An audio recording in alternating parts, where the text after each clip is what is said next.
Okay, you guys forgive me. I was having problems with my phone. I had to delete a bunch of pictures and videos, but it's okay because they're already uploaded on YouTube, so that's cool. Anyways, all right. So I did my calculations. I figured out that for Miss Olivia, I'm allowed to work 15 hours a week, and for Mr. Jesus, I'm sorry, my friend Leticia is allowed to work 26 hours a week for Mr. Jesus, right? So what I do is this is now Olivia's timesheet that I made. I made these at the union. I enhanced them and I made them larger. I made them blank so that I can write whatever I want on them so that I can teach you as a provider how to fill out your timesheets. All you needed was your calculator, really 99-cent store calculator, and your a pen because it is a copy anyways and you're not writing on the original. So this is my SEIU pen. Thank God I have a union that represents me and fights for me so that I can have all the rights as other persons also have. Remember, join your union because they are the ones that are fighting for us. So here we go. All right, so I know that for Miss Olivia I can work 15 hours a week, and I write it down there for a particular reason. Why? Because I need to keep track of how many hours I worked for her. Now, if you notice up here in the claimed, it shows that there's 16 hours claimed. These 16 hours were worked here on these days. And if you notice on her second timesheet for Mr. Jesus now, the same 16 hours appear there. That means those 16 hours were worked here. The reason that you need to make copies of your timesheets is because you need to know how many of those 16 hours that are showing up here claimed you worked for Jesus, and you need to know how many of those 16 hours here for Miss Olivia you worked here. The only way you can know is by having a copy of your last timesheet. Now, once again, I tell you guys I'm not home, so Leticia was able to send me the copies of the timesheets from June 1st to June 15th because this timesheet is now from June 16th to the 30th. Okay, now, first, Mr. Jesus. This is what I want you to focus on. I made this little guy. Why? Because this is the last week of the last timesheet. This timesheet is from 6/1 to 6/15. And it's the very last week. It's the third week, work week. The 11th, the 12th, the 13th, the 14th, and the 15th. It says there that on this third work week of the timesheet for June 1st to the 15th, she worked 11 hours for him. Now, out of these 16 hours, she worked 11 for Mr. Jesus. If we look at this, and this is what I want you guys to see, because our work week begins on Sunday and ends on Saturday, would you tell me that we have Sunday the 11th, this is the 11th, this is the 12th, this is the 13th, this is the 14th, and this is the 15th. Even though the timesheet has been cut, the work week still continues, and these 11 hours that she worked on the previous timesheet need to be taken in consideration with the hours that she's allowed to work per week. So out of these 16 hours that are claimed here that are in addition of Miss Olivia plus Mr. Jesus, I know that 11 hours out of the 16 she worked here. So that means that the other 5 hours, if you take 11 from 16, you're going to get 5. That means that the other 5 hours she worked for Miss Olivia. So now this is where the math becomes easy. If I know that I'm allowed 26 hours to work for Mr. Jesus per week, and I take 11 away, and because I'm not the smartest, I'm going to use my calculator because I don't want to make a mistake. I have 26 minus 11 equals, I can work a total of 15 hours here. Because 11 plus 15 is 26. Now, we're going to fill this out later, but I need you guys to see how many hours, because we need to get to 52.21. So now, the work week begins on Sunday and ends on Saturday. She can work a full 26 hours here. And what we do now is get the calculator again.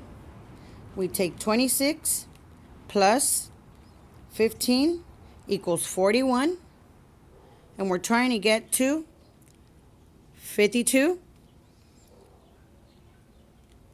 So we take 52, because we're going to leave the minutes alone, minus 41 equals 11. That means that in this last week here, she can work 11 hours.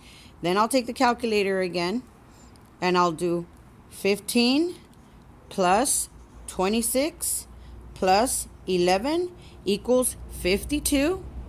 And I'm not going to forget about my minutes, so I'm going to put the minutes there. And you can put your minutes all together on the very last box. So if I was her, I would work 8 hours here, 7 hours here to meet the 15.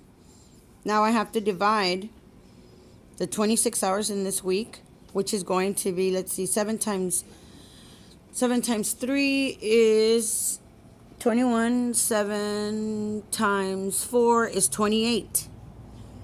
So what I would do is 1,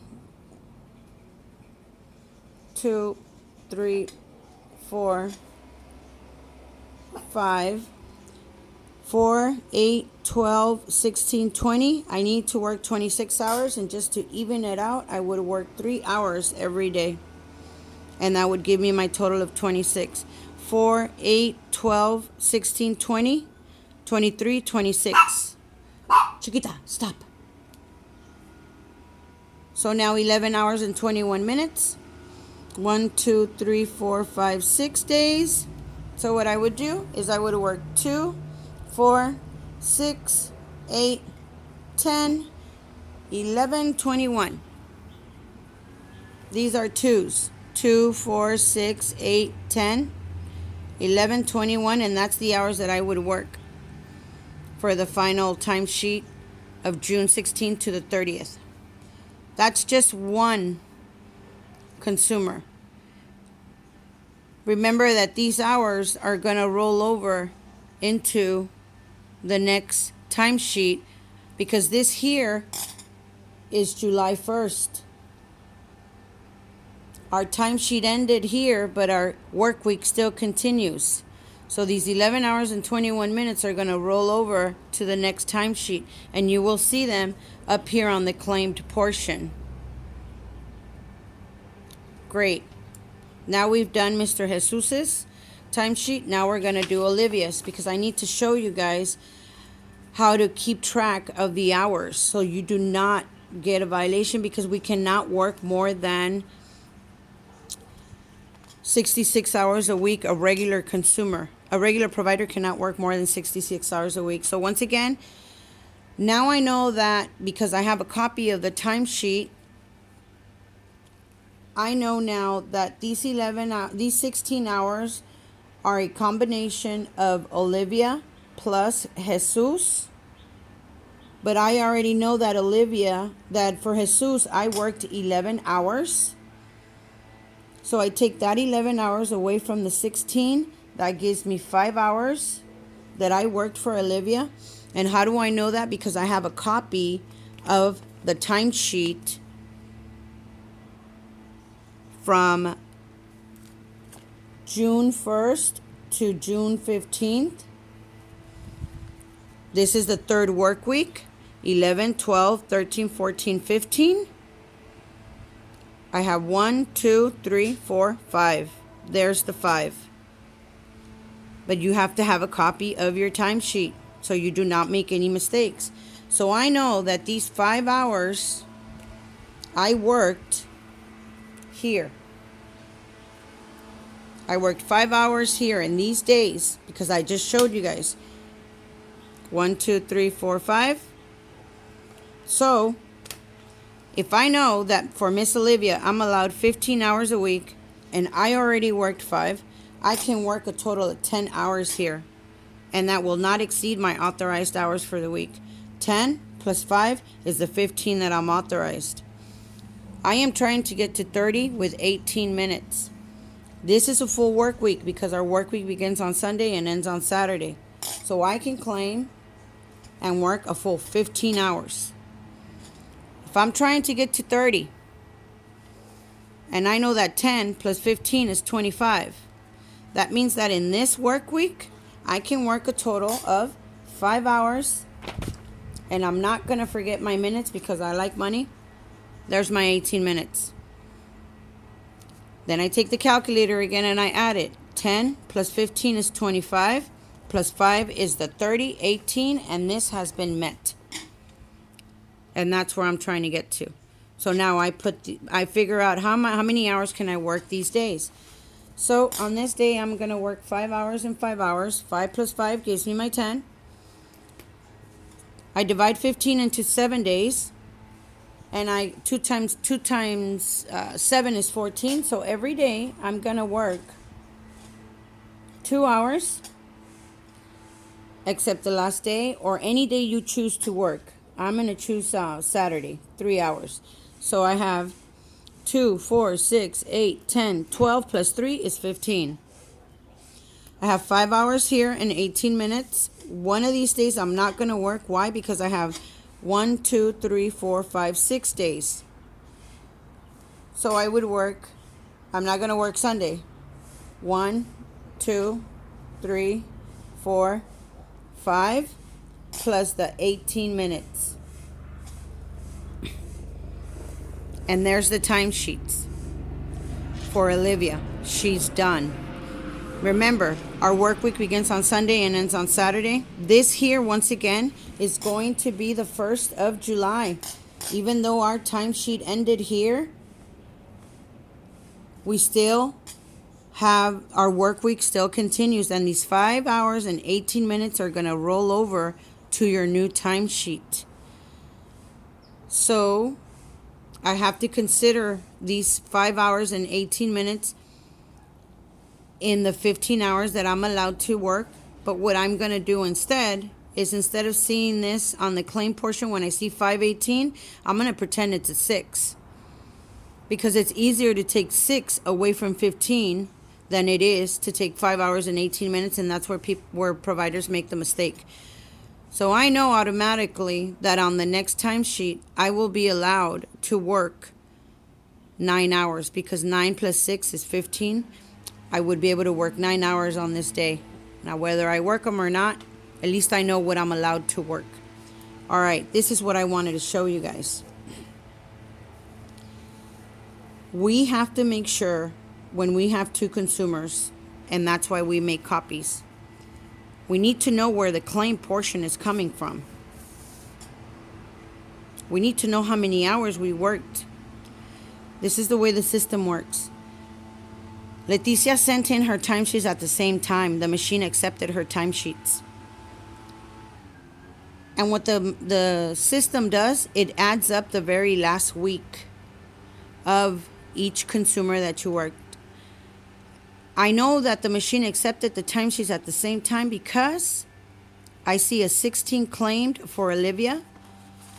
And I also see a 16th claim for Jesus. This is why making copies of your timesheets is so important. Sometimes the machine doesn't accept them on the same time. Sometimes it accepts them on a different day, and that's where you will see a different claim portion. But you should always consider the highest claimed. But since you already have copies of your timesheets, you already know what you worked for each person. So now,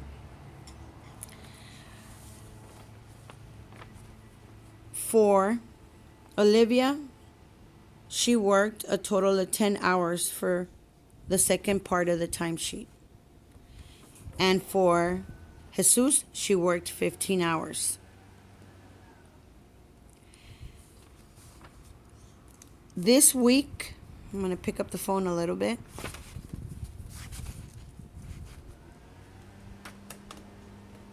I need placeholders, right?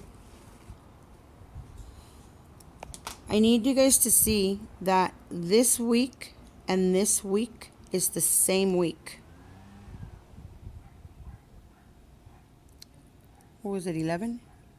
11, 12, 13, 14, 15. Timesheet ends 16, 17. 11, 12, 13, 14, 15. 16, 17. Timesheet ends 16, 17. Leticia cannot work more than 15 hours for Olivia. She cannot work more than 26 hours for Jesus. Her max hours to work every week for both consumers is 16 plus, it's 26 plus 15. So I grab my calculator. 15 plus 26 equals 41. She cannot work more than 41 hours for both consumers combined. Being that work week 2 is a full week, she can claim a full 15. Being that work week 2 again for Jesus is a full week, she can claim 26. And that's why this little 26s that I write on here come in handy, because it reminds you how many hours you're allowed to work per week. I have to double check not only the claimed hours, because now we're going to do this, watch. 10 that she worked from the 16th and the 17th plus, it's up here, 10 plus 15 is 25. 25 plus the claimed 16 will give her a total of 41 hours. And she's done a great job. She didn't exceed the 41 hours that she's allowed to work for both of her consumers. Now here, the very last work week. Here we have 5 hours that we're going to pretend is 6 plus